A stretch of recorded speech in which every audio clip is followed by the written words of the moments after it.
For the back of her hair, I'm not quite sure what I want it to be, so I'm going to use Dynamesh. I'm going to go to BI, select her head, insert a sphere, and then do a quick hide point split hidden or split unmasked points in your subtool menu. And then I made that a little bit big.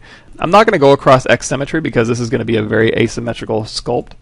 So I'm just going to kind of scale that down a little bit. And I do have Dynamesh already turned on. So apparently when I was making this stuff, I still have my Dynamesh properties on. If you don't, just go to your Geometry Dynamesh menu, turn off Blur, turn off Project, give it a resolution. I'm going to keep 128. And go to Smooth. Again, if you want to use Smooth Stronger like we talked about at the very beginning, feel free to do that.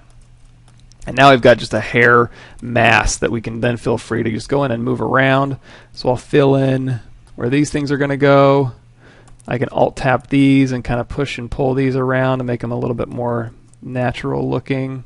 So this will kind of go back, and then this will go back around, like so. And if this one I want to have like hang a little bit lower, maybe come in a little bit, and you can hold down Shift and Smooth, but because these are actually just very, very few points, it will smooth very, very much.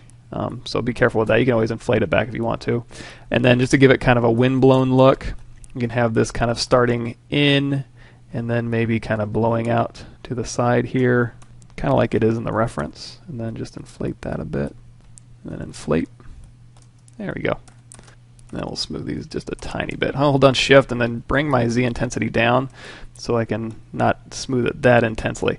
That'll work. Now I'll Alt-tap this mask back here, and because it's Dynamesh, I can just push and pull this stuff around and use my snake hook brush as much as I want. And then when I get it to a point, at that point I can either just polish it as clay, or I can go into my Z-Remesher and just Z-Remesh the shapes that I get. Probably I'm going to use Z-Remesher. So if I want to, I'll take my snake hook brush and I can just grab and pull, and then I can like grab and pull and just do any number of like flame type things.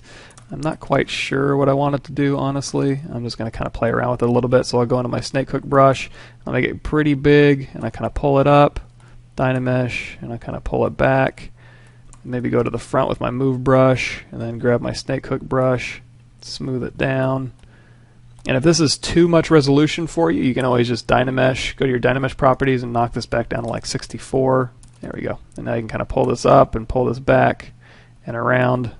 And yeah, I don't know, like from a flame or from a topper, if that's going to look weird or not. So if I don't like that, I can just hold down Control Shift, go to my Select Lasso, get rid of that, delete Hidden, Dynamesh to close the holes automatically, and now here's where I am. So I can also go in here with my clay tubes or my clay buildup brush. So B, C, probably T or B to grab your clay buildup brush, and you can kind of go through here and just start massing out where you might want hair to go. If you wanted to have down hair, you can do that, and then use your clay buildup to kind of mass out where you want it to go. And sculpting the hair cartoony might be a little bit easier depending on the look you're going for. And another thing I want to do from the Pinterest reference is to go ahead and give her a braid down the middle of her head. So one thing, I'm going to back this hair off just a tad. So in between her bangs and her hair here, I'm going to go ahead and give her a little bit of a braid. I'm just using my move brush to kind of move this stuff around. Now, just Google ZBrush IMM repository, and that'll go to the website where they have a bunch of insert mesh brushes. And I found a cool braid one by S Milk. It's an SM Mitsuami, so I'm going to use this as her braid.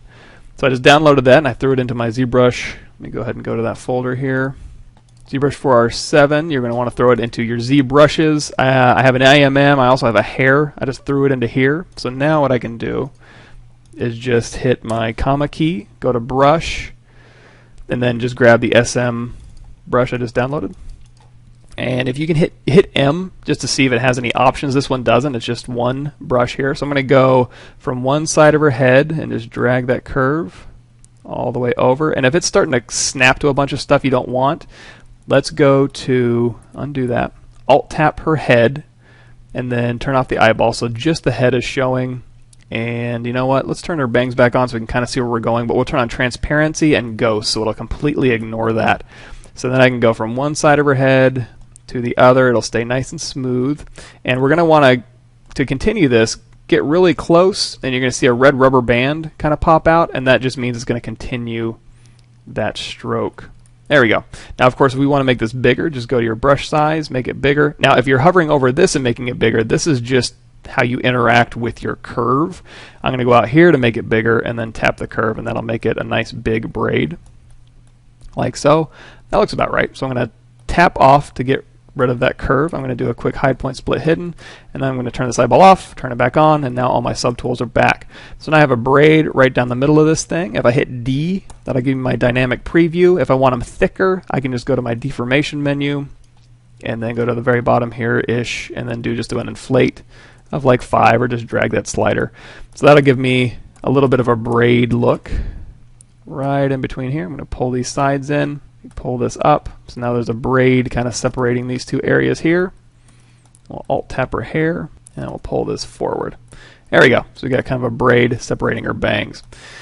Now, to make this look a little bit more flame-like, I'm going to take the snake hook, and this will just kind of be loose and flowing. So I'm going to take a snake hook and pull out, and then another snake hook and pull out, and then maybe a snake hook and pull out here. And then maybe, and this is just kind of a design thing, just kind of figure out where you want these things to kind of flame out a little bit, or if it kind of makes sense. And then control drag to re-Dynamesh, and then smooth.